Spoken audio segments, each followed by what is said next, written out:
Hey guys, यदि तपाईँ trading सुरु गर्न चाहनुहुन्छ, I know many of you want अथवा गरिसक्नु भएको छ भने पनि त्यो बिगिनर्सको लागि आजको भिडियो फेरि पनि हेल्पफुल हुनेवाला छ। मैले केही साइकोलोजिकल कुराहरू र प्र्याक्टिकल टिप्सहरू लिएर आइसकेको छु। So let me begin.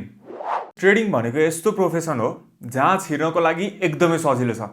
I mean कुनै पनि अरू क्षेत्रमा यस्तो सजिलो छैन। तपाईँलाई कुनै एज लिमिट छैन, तपाईँलाई कुनै एजुकेसनल रिक्वायरमेन्ट भनेर चाहिँदैन। ब्याचलर पास गर्नु पर्दैन, मास्टर पास गर्नु पर्दैन, एसएलजी पढ्नुहोस् नपढ्नुहोस्, नो म्याटर वाट, होइन। तपाईँले खाता खोलेर घरमै बसी बसी ट्रेड गर्न सक्नुहुन्छ। Everything is online. यति सजिलो अरू कुनै प्रोफेसनमा छैन नि त। त्यसपछि ट्रेडिङ भनेको यस्तो ठाउँ देखिन्छ कि योबाट सजिलै पैसा कमाउन सकिन्छ जस्तो लाग्छ हामीलाई। It's a way of easy money कता कता। किनभने बाई लो सेल हाई। हामीले कुनै पनि ट्रेडमा जति पनि अर्न गर्ने पोटेन्सियल त छ नि त, माथिको स्पेस त क्याप त छैन कुनै पनि। 100%, 200%, 1000% or even higher you can earn. पैसाबाट पैसा कमाउने हो, जुन अरू कुनै पनि फिल्डमा हुँदैन। र यो दुईटा कारण, इजी इन्ट्रेन्स र kind of perception of easy मनीले गर्दाखेरि धेरैजनाले चाहिँ ट्रेडिङ गर्नुहुन्छ। अब उहाँलाई थाहा नहोला, तर डिप डाउन उहाँहरूको रिजन चाहिँ यही नै हुन्छ। जस्तै मलाई एउटा इन्स्टाग्राममा म्यासेज के आयो भने, ब्रो मैले त बिजनेस गरेको थिएँ, सबै पैसा डुब्यो, प्यारेन्ट्सहरूलाई पनि अब पैसा तिर्नु छ, त्यही भएर यो पालि जसरी पनि मार्केटबाट पैसा उठाउनु पर्यो यार भन्नुभएको थियो। I mean what? मार्केटबाट पैसा उठाउनु त्यति सजिलो भए, आफूलाई चाहिएको बेला पैसा उठाउन सक्ने भए, यो पालि मात्र किन, सधैँभरि उठायो भयो नि त। So somewhere the guy is thinking that it's a way of easy money.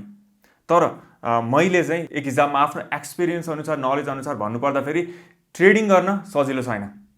Trading भनेको it's the hardest easy money you can ever earn. किनभने पैसा कमाउन सकिन्छ हो, पैसाबाट पैसा कमाउने हो, तर त्यसको लागि त्यही अनुसारको एकदमै हाई स्किल चाहिन्छ, एक्सपिरियन्स चाहिन्छ, ट्रेडिङ एज चाहिन्छ कम्पिटिसनलाई बिट गर्नको लागि। बल्ल चाहिँ हामी त्यो प्रोफिटेबल जोनमा पुग्ने हो।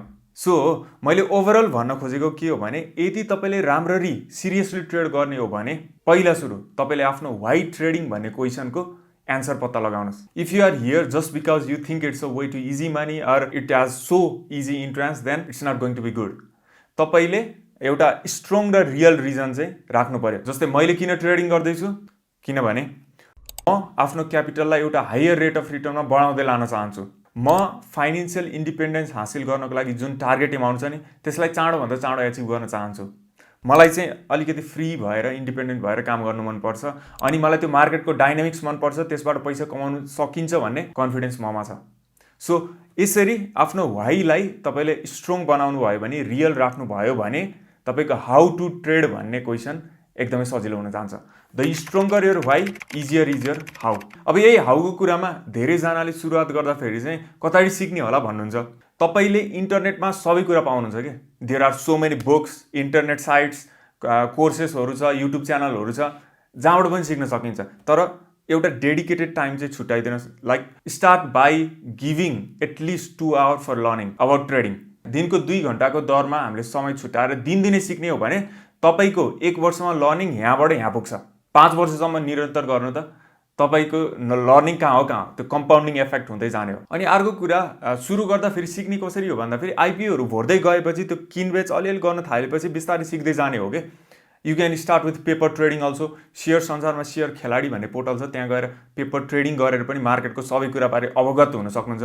त्यसपछि मात्र रियल ट्रेडिङ गर्ने। सुरु गर्दा फेरि अब त्यो ट्रेडमा धेरै पैसा छ भने पनि सबै लगेर एकैचोटि हाल्ने होइन, किनभने साइकल चलाउँदा लडिन्छ नि। त्यस्तै हो, ट्रेडिङ गर्दा पनि सुरुमा लस त हुन्छ नि हुन्छ, पछि पनि हुन्छ, तर सुरुमा पनि हामीले त्यो नसोचेको हिसाबले लसहरू हुन्छन् कि। लसबाट नै हामीले सिक्ने हो। सिक्न त ठुलो लसबाट सिक्ने कि सानो लसबाट भन्ने कुरा हो। सानै लसबाट सिकौँ न। So start with putting small money, त्यसपछि बढाउँदै बढाउँदै बढाउँदै बढाउँदै चाहिँ जाने हो। र अनि अर्को कुरा है, यो बिगिनर्सको लागि अहिले मार्केटमा यति धेरै कोर्सेसहरू छ कि तपाईँ कुनै पनि युट्युब च्यानलमा जानुभयो भने त्यहाँको त्यो पर्टिकुलर कन्टेन्ट क्रिएटर अथवा सेयर गुरुजहरूले आफ्नो कोर्स बेचिरहेका हुन्छन्। अनि हामीलाई चाहिँ के लाग्छ भने, अब यो कोर्स लियो भने हामी तुरुन्तै ट्रेडर भइहाल्छौँ, पैसा कमाउन थालिहाल्छौँ, which is absolutely not the thing. Trading सम्बन्धी अलिकति फेमिलियरिटी बढ्ला, त्यो ट्रेडरको नजिक चाहिँ पुग्नु होला, तर एउटा प्रोफिटेबल ट्रेडिङ चाहिँ कोर्सबाट बन्न सकिँदैन। त्यसको लागि साइकोलोजी एकदमै मेन थिङ हुन्छ, एक्सपिरियन्स मेन थिङ हुन्छ। सो यही च्यानलमा पनि मैले यस्तो यस्तो कन्टेन्टहरू ल्याइरहेको हुन्छु तपाईँलाई टु दी पोइन्ट नलेज दिने हिसाबले।